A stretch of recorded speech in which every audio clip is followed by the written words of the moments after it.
Well,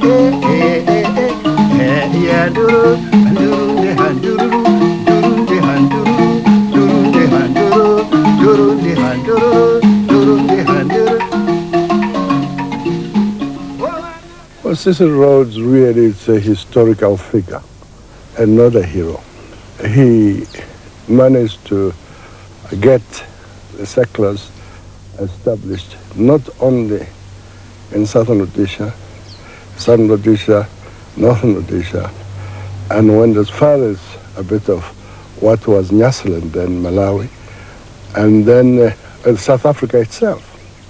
He was really the anchor of this of settlers taking a route, especially the English-speaking settlers. Did he do this by fair means or foul? Is there any settlers that take anything by fair means? That's never done. It was foul means all through. There was much of Africa, millions and millions of acres, where there were wild animals and nothing else. We came into an area that was uninhabited, undeveloped. Well, Rhodes got a charter. We go right back to before the turn of the century, where Rhodes made an agreement with Lobengula. Mr. Rhodes, the king asked what bargain you would like to make with him. This.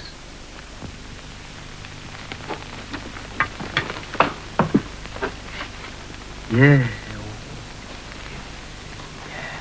Mr. Helen, will you kindly tell him just exactly what's in it? Yeah. Iswa nini lonki imvume lano. They paid Lobengula in guns and money and many other things. I don't know the exact details, but you've got to go right back to that history before the turn of the century to find out exactly what happened. Whereas we agree to deliver to the Royal Kraal 1,000 Martini breech-loading heavy rifles and 100,000 rounds of suitable ball cartridge, I, Lobengula, King of Matabeleland, do grant concession to obtain all metals and minerals in my territories. Cecil Rhodes and the pioneers came in here. They virtually occupied this land. They did it by continuously cheating the chiefs of the time, of which my grandfather, Kuvima Zama, was the Chinamora at the time. And it was my grandfather that allowed Cecil Rhodes and the Roman Catholic Church priests that came with him as pioneers to build the Chishawasha mission, which is about 15 kilometers east of Harare. My father was Kadungure Mapondera, son of Gorejena, Murozin tribe. When Europeans came in this country, they went to him and asked for friendship. He said, "You Europeans, how can you ask to be my friend?" Mr. Selos, he said, "Yes, I'm telling you the truth. I am an Englishman. What I say is true." He said, "Though you are an Englishman, I do not believe in what you say. You must have something behind your mind which you are hiding." What was that?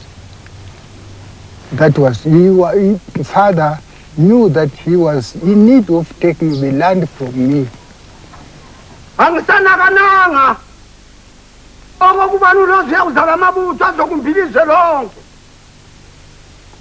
The king says, when he gave permission for the great white chief Ulodzi to dig for the yellow dirt, he thought 1 or 2 men would come and dig a few holes.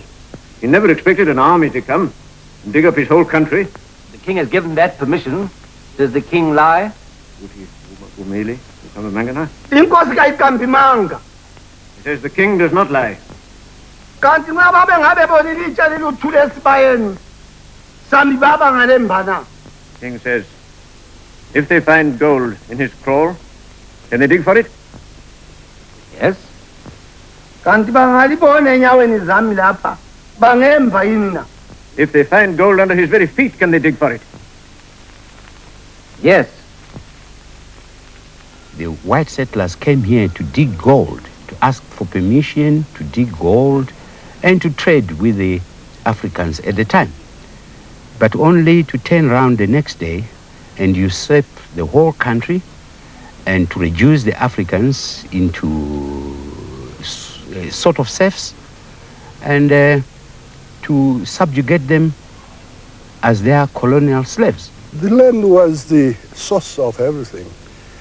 It was regarded as life itself, and it was, according to Lobengula or his father Mzirikazi, it was held in trust by the king for the people, and no one owned land as an individual.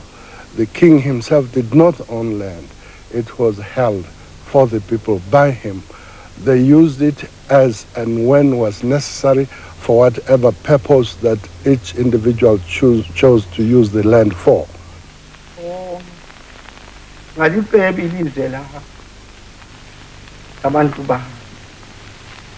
king says he is desolate. Oh. He has betrayed his people and given away his land. Oh.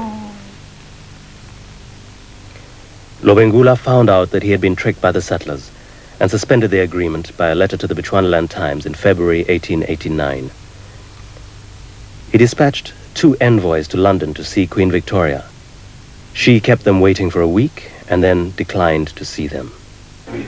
By 1896, there was a general uprising.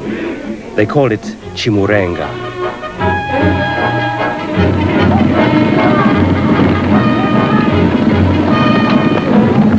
Cape Town, March the 26th.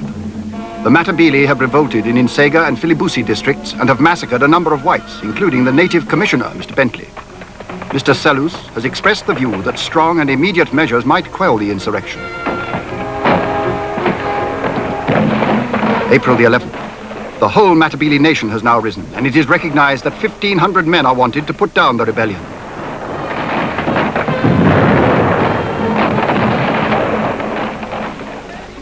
It was superiority of arms that settled the first Chimurenga and enabled the settlers to subjugate the people, both Ndebele and Shona.